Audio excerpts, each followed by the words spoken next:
Mungkin target besarnya sih itu ya, menemukan pasangan hidup. Mohon dibantu ya para viewers, para subscriber. Butika ini sedang mencari jodoh. Pangeran kodoknya. Pangeran kodok di mana kau berada? Saya mencari. Boleh Deskripsikan spesifikasi. Kriterianya seperti apa? Ya, mapan, tampan, rupa. Gak muluk-muluk katanya. Kembali lagi di SMK Bina Taruna.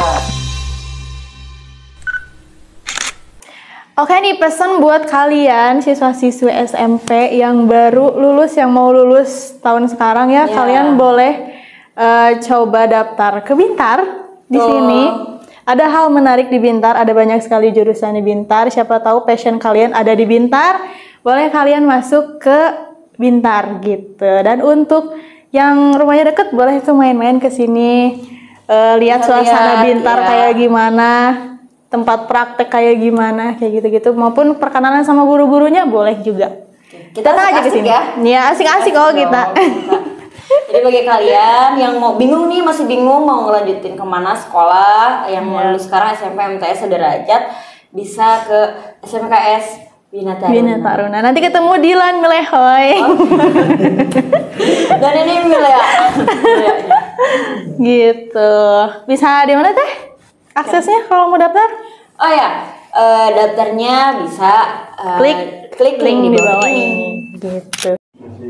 Oke, welcome back guys. Ngobrol lagi bersama Bintar di sini dengan Butika Andreani. Oke. Mungkin hari ini topiknya agak rancu ya. Kita random aja ngobrol santai, Butika ya.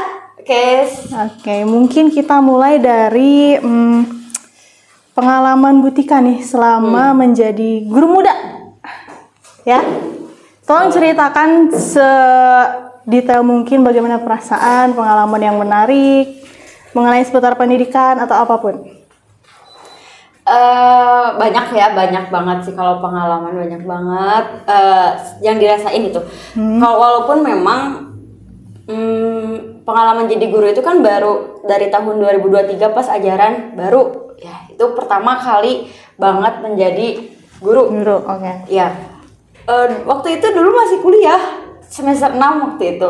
Lagi banyak mata kuliah yang arjen-arjen kan, metode penelitian dan lain sebagainya. Terus waktu itu memang ada penawaran untuk menjadi guru. Waktu itu memang ya udahlah, cobain aja, toh nantinya kesananya juga bakal jadi guru. Jadi lebih baik ngambil curi start dari awal, curi pengalaman duluan gitu ya, sebelum terjun ke dunia pendidikan yang asli sesungguhnya. Oke. Itu ya semester 6 kalau nggak salah. Kan lagi padat ya mata kuliah, tiba-tiba jadi guru gitu. Waduh, di situ sih nervousnya kerasa banget karena memang pertama kali banget, walaupun pas KKN kita ini kan ada terjun juga ya, kan. Cuman ngajarnya tuh anak SD. Ya anak SD kan ya udah gitu ya, anak SD masih bisa dikondisikan dan lain sebagainya. Nah, waktu itu pertama kali ngajar itu langsung anak SMA sederajat gitu. Jadi kan bagaimana kita menyetarkan mereka sebagai teman, sebagai siswa itu sangat sulit banget sih. Dari situ belajar dalam segala hal, entah itu materinya, entah itu karakter siswanya seperti apa. Tapi mungkin waktu itu karena memang siswa-siswinya itu lumayan tidak terlalu aneh-aneh gitu, jadi mereka juga welcome gitu. Jadi ya alhamdulillah dari situ belajar setahun, mulai belajar menjadi guru itu seperti apa gitu, dalam cara berbicara, terus penyampaian materi dan lain sebagainya gitu. Itu tahun pertama jadi guru ya. Gitu ya. Terus setelah lulus mungkin 2024 kemarin lulus sampai sekarang mungkin sudah mau 2 tahun ya. Mau 2 tahun menjadi guru. Seorang guru alhamdulillah. Sekarang sudah mulai tahu karakter siswa, terutama siswi gitu ya, terutama siswi itu seperti apa gitu sekarang. Dan ya begitulah karakter siswi sekarang, masya Allah beda banget sama dulu.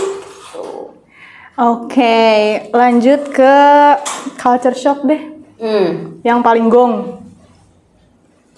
Culture shock ketika menjadi guru?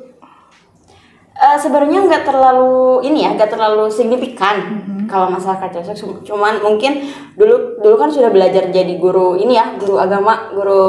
Oh, oke. Jadi waktu itu keluar SMA 2019 langsung jadi guru agama gitu. Jadi nggak terlalu culture shock sih sebenarnya, cuman culture shocknya itu di anak-anak ngajar tapi anak-anaknya udah dewasa gitu. Jadi ini temen atau apa gitu, jadi harus bisa memposisikan diri, kan mereka cenderung nggak bisa ditekan kan kalau anak-anak sekarang, siswa sekarang itu harus terus pembawaannya itu harus kayak temen gitu, sehingga mereka nurutin apa yang kita arahkan gitu. Kalau misalkan di push terus mereka malah jadi nyinyir ke kitanya kan. Sisi sekarang tuh kayak gitu. Jadi culture shocknya itu sih. Dulu ngajarnya SD kan KKN SD, terus pernah sekolah agama juga SD, langsung ke anak SMA SMK yang notabene udah pemikirannya udah udah luas, terus usianya juga sudah mulai remaja ya gitu. Jadi culture shocknya di situ. Oke, next question maybe tentang bagaimana menjaga wibawa ketika Bu Tika sebagai seorang guru harus memiliki kedekatan juga dengan siswa. Ya, kalau menjaga wibawa ya, kan cenderung anak-anak sekarang itu kalau terlalu dekat pasti mereka kalau bahasa Sundanya ngalenyet gitu ya, ngalenyet gitu. Kalau saya pribadi itu sama siswa itu dekat banget, cuman menjaga wibawanya ketika penggunaan bahasa sih sebenarnya. Jadi ketika sama mereka itu kita nggak menggunakan bahasa kita dengan teman, nggak bisa menggunakan bahasa kita sehari-hari dengan mereka gitu. Jadi tetap wibawa itu terjaga, mereka juga bakal segan gitu. Saya pribadi kayak gitu, misalkan tetap menggunakan bahasa formal ketika berbicara dengan mereka walaupun itu di luar lingkungan sekolah. Kalau saya gitu, walaupun itu di luar lingkungan sekolah, otomatis ketika ngobrol sama siswa pasti bahasanya langsung otomatis ke bahasa formal gitu. Jadi mereka tetap segan gitu. Jadi mereka tidak menganggap kita sebagai teman, mereka tetap menghargai kita sebagai guru gitu sih. Di luar itu bercanda tetap, karena kan anak sekarang harus gak bisa dikerasin dikit tuh kan, gak bisa ya. Bercanda tetap, cuman ya itu dalam segi bahasa mungkin ya, sehingga sopan santun mereka terjaga. Terus wibawa kita sebagai guru juga ada di hadapan mereka gitu. Oke. By the way, Bu Tika itu guru apa sekarang? Bahasa Indonesia. Bahasa Indonesia, namun pernah menjadi guru di bidang keagamaan juga. Betul, waktu itu ngajar akhlak ya. Kan kalau sekolah agama kan akhlak, akidah, Al-Qur'an, hadis gitu pisah-pisah kan. Waktu itu keluar sekolah langsung ngajar akhlak di sekolah agama DTA ya, Diniyah Takmiliyah Awaliyah, sekolah agama gitu. Jadi pengalaman berapa tahun ya sebelum kuliah langsung menjadi guru SMK Bahasa Indonesia dengan jurusan yang sama ya, program studinya dulu pendidikan bahasa dan sastra Indonesia. Oke, mungkin untuk pendidikan kita cukupkan sudah ya. Next question kita bahas percintaan maybe. Agak ya boleh lah. Gimana nih di umur yang sekarang, berarti jalan berapa? 24? Jalan 25 berarti, 24 lebih kan. Oke. Apakah sudah ada calon? Kalau calon nggak ada ya. Kalau calon, dikatakan calon itu kan berarti yang sudah benar-benar komitmen mungkin ya. Komitmen, udah saling jalin hubungan gitu. Kalau aku jujur nggak ada. Aduh sedih banget. Nggak ada. Nggak ada apa nggak ada? Nggak ada. Nggak ada, belum ada ya, bukan nggak ada, belum ada. Tuh. Kenapa tuh kira-kira? Kenapa belum ada? Padahal kan umur sekarang kayak udah mantep banget kan? Iya. Kalau seumuran perempuan gitu ya. Kenapa belum ada? Wallahu alam ya. Wallahu alam bisawab, itu nggak tahu gitu. Cuman mungkin karena tadi juga usianya mungkin sudah mulai, pemikirannya sudah mulai banyak gitu, jadi pertimbangannya juga makin banyak gitu. Ketika standar makin tinggi. Ketika ada orang yang datang, orang datang nih, terus kriterianya itu 1 2 tidak sesuai dengan apa yang kita inginkan nih, pasti ya udah gitu. Mungkin standar nggak tinggi-tinggi banget, cuman masalah hati mungkin ya sering kurang sih sampai saat ini, sejauh ini belum ada yang bisa meyakinkan gitu ya.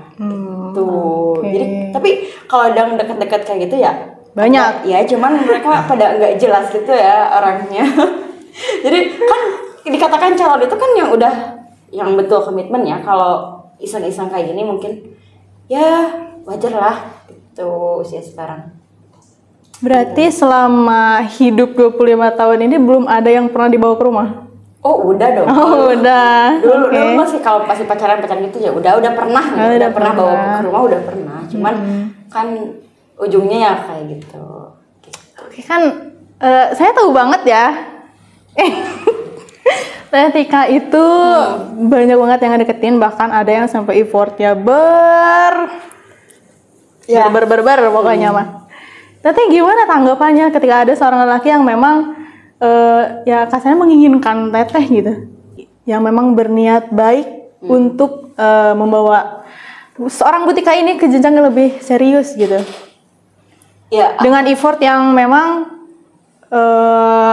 dahsyat gitulah. Apa gimana tanggapannya? Apakah diterima atau memang masih mikir-mikir? Ya tergantung sih. Kalau kitanya sering sama orang itu ya pasti bakal dicoba gitu. Tapi sebenarnya saya tuh punya ada 2 prinsip dalam hidup ya sejauh ini ya, ada 2 prinsip dalam hidup gitu.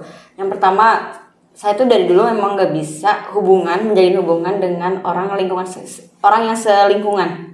Contoh misalkan kita kerja di sini misalkan ya, di si A misalkan, contoh di situ. Terus ada orang yang ngedeketin di si A itu. Nah, saya tuh cenderung nggak bisa kalau deket sama orang itu gitu. Jadi kalau awalnya udah temen ya pasti bakal temen langsung. Gitu. Bakal temen, jadi nggak bisa berubah status kalau saya itu. Tapi kalau misalkan kamu ngedeketinnya dari awal emang udah tujuannya ke arah hubungan, ya bakal bisa. Gitu. Jadi saya mah cenderung lebih memilih sama orang baru kenal yang tidak satu lingkungan gitu. Dan tujuannya memang langsung ingin mengajak betul ini. Gitu. Yang pertama itu, yang kedua saya tuh paling nggak bisa ngulang suatu hubungan kan, udah deket sama si ini terus udah gak deket lagi, nanti deket lagi tuh itu udah gak bisa gitu. Jadi ada beberapa hal kayak gitu. Jadi ketika nanti kalau Bu Sarah nanya gimana kalau ada orang ini, ya tergantung nanti sesuai nggak apa yang dengan kriteria yang udah saya punya gitu. Kalau misalkan sesuai ya mungkin bakal dicoba gitu. Tapi kan hati mah nggak bisa dipaksa ya gitu. Tapi hanya Allah yang mampu membolak-balikan hati. Oke, kalau ditanya tentang target nikah. Target nikah sebenarnya umur 25. Sekarang dong? Iya, tapi kan nggak mungkin persiapan menikah 8 bulan gitu ya. Nggak mungkin. Calonnya? Nah itu calonnya yang nggak mungkin. Makin sini tuh kan pertimbangan makin banyak gitu ya, jadi susah juga gitu. Alhamdulillah mudah-mudahan ya. Kalau besar kan udah ini ya, udah tinggal nunggu hari H gitu kan. Hari H apa lu? Tinggal nunggu ini kan, nunggu ya pokoknya doain aja gitu. Kalau saya kan masih berkelana tuh, masih mencari mana yang cocok, mana yang gini, mana gitu. Kalau besar kan sudah tinggal tentuin tanggal nih. Jadi mau kapan kalau besar? Aduh, kalau ditanya soal itu, saya pribadi masih banyak planning ya, yang belum mengarah ke arah sana gitu. Karena memang kesiapan juga dari pihak sana, pihak sini gitu.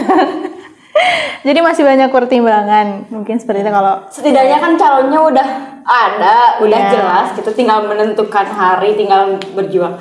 Kalau saya tuh masih mentah lah, masih di awal gitu. Tapi mudah-mudahan langsung ngundang lah, nanti tunggu aja ya. Langsung dikasih ini apa kontak bridesmaid. Oke, dari percintaan kita loncat ke soal daki-mendaki. Kayaknya kalau dilihat dari sosial media Butika ya guys, dia sekarang lagi sering upload tentang gunung. Kemarin aja dia baru balik dari mana?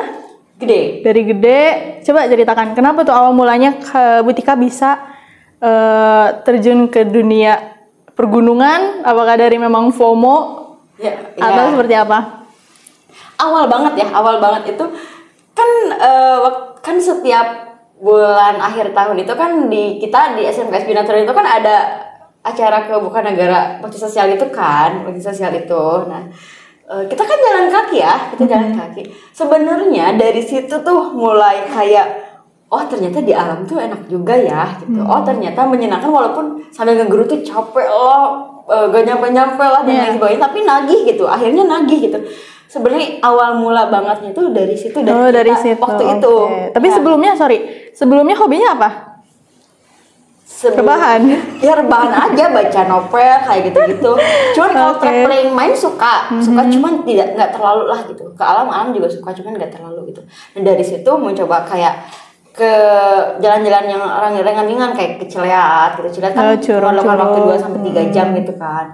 Ya mulai sampai akhirnya sekarang kemarin terakhir ke Gede. Gak tahu next mungkin mudah-mudahan ada rezekinya lah gitu. Coba ceritain dong kayak di Gede gimana sih gitu. Di Gede itu kemarin ya tidak, mungkin kalau pernah nonton film ya, mungkin karena film juga diambil dari beberapa tahun yang lalu mungkin ya sebelum ini. Kalau sekarang tuh cenderung rame banget di Gunung Gede itu rame. Terus indah banget, di sana banyak bunga edelweiss gitu. Cuman memang treknya agak sulit kalau buat yang kayak saya pemula gitu ya. Treknya lumayan sulit gitu. Tapi waktu itu saya kan pernah ke Canggah, ke Gunung Canggah. Itu lebih sulit lagi malahan. Kalau Gunung Canggah itu treknya kayak setapak gitu. Jadi ketika kita pakai tali webbing, kalau kita kepeleset aja itu udah jatuh ke jurang. Kalau ke Gunung Gede itu enggak, emang dia agak nanjak, penuh akar gitu, berakar, cuman treknya luas gitu. Jadi bisa pilih jalan ke kiri ke kanan. Kalau Canggah itu enggak, kita satu trek, kalau kita kepeleset aja udah alam itu mah. Udah gitu. Jadi Gede sangat indah banget, recommended deh Busara ke sana gitu. Oke, kan Bu Tika baru pertama kali ya ke gunung yang memang beneran gunung. Ya, which is Gunung Gede. Iya. Ada nggak hal atau pengalaman dari kemarin itu yang mungkin horor, mistis atau yang lucu, absurd atau apa?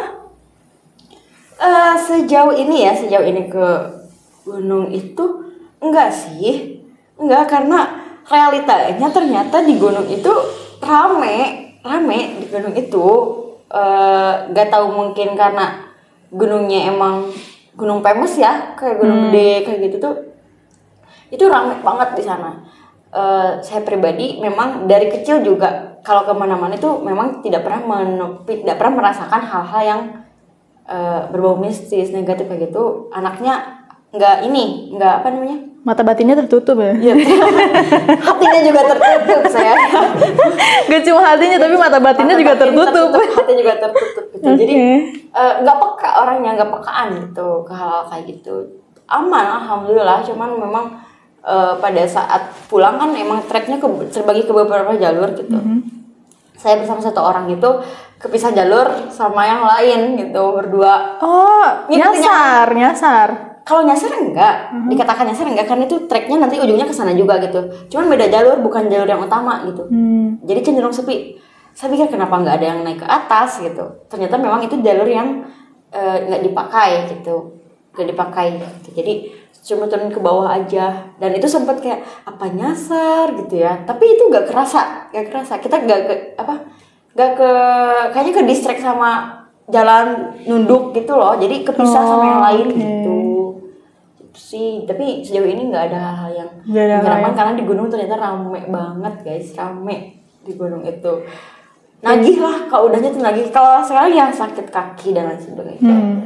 Kalau saya sih ini ya antara menyukai alam atau ada luka yang paling dalam, jadi nagih terus. Kayak ibaratnya hati yang terluka tapi kaki yang disiksa. Oh, ya kurang lebih kayak gitu. Gitu ya. Pengalihan itu. Tidak terlalu memikirkan tentang hubungan mungkin ya. Oke, planning terdekat ada lagi kah? Rencana muncak kemana? Dengan siapa?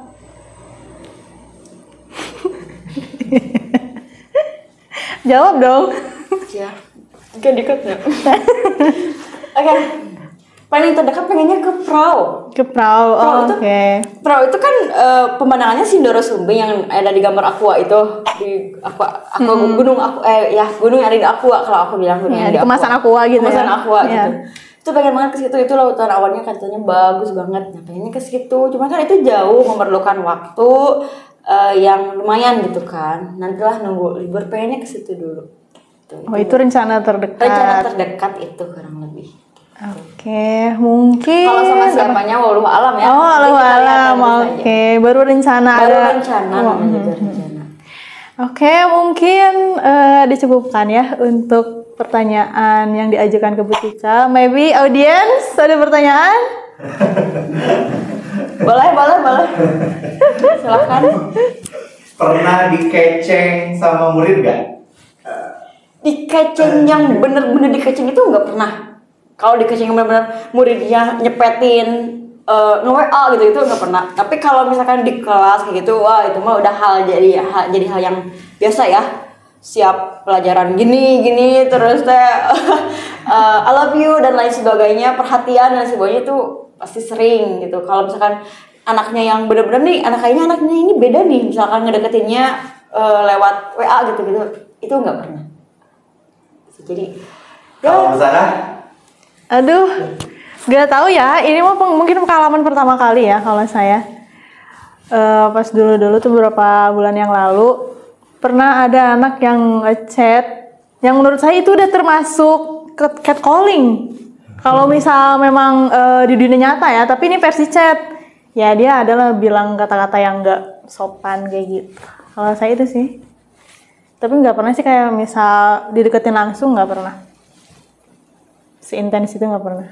ya kalau seintens itu nggak pernah Nggak ya. pernah. Cuman anak itu mungkin kalau di kelas tuh pasti itu mah. Ya. Pasti iya. Apalagi kan kita kayak guru muda. Dari segi usia pun dengan Nggak mereka beda kita nggak jauh. beda jauh. Gitu. Jadi ya ada omongan-omongan yang catcalling ya teh ya. Ada. Ada lagi? Ada lagi? Audience. Cukup mungkin? Ada satu lagi pertanyaan buat Tika. Apa? Rencana terdekat Hmm? atau planning terdekat Teteh mengenai kehidupan Teteh akan seperti apa atau akan bagaimana? Ya. Rencana kehidupan sejauh ini mungkin kalau dulu targetnya kan lulus gitu, lulus. Sekarang kan lulus sudah gitu. Target kan pasti lulus kerja gitu kan. Lulus sudah kerja lagi gitu kan. Mungkin targetnya tetap nikah ya. Nikah walaupun memang nikah itu bukan akhir dari kehidupan, akhir dari segalanya gitu. Itu gerbang awal gitu. Tapi target kehidupan sekarang ya itu menjalani ibadah terpanjang, ibadah yang akan dilaksanakan itu sih. Cuman memang waktunya mungkin belum tahu ya. Jadi ditunggu saja. Gitu. Kalau target-target yang lain yang kecil ya sambil nyicil, sambil berjalan waktu pasti lagi dikerjakan, sedang diusahakan gitu. Mungkin target besarnya sih itu ya, menemukan pasangan hidup. Mohon dibantu ya para viewers, para subscriber. Menemukan pasangan hidup. Bu Tika ini sedang mencari Jodoh. pangeran kodoknya. Pangeran kodok di mana kau berada? Saya mencari. Boleh dideskripsikan? Deskripsikan spesifikasi kriterianya seperti apa? Muluk ya, mapan, tampan, rupa. Gak muluk-muluk katanya. Gak muluk-muluk ya. Yang penting sreg gitu ya, ke hati, tak bertanggung jawab, beriman dan bertakwa. Ah iya, oke. Mempunyai pekerjaan ya. Oke. Kita pantun dulu kali ini ya. Boleh? Buru-buru kan lele. Wah, masuk pintar aja Le. Thank you guys. Bye. Udah.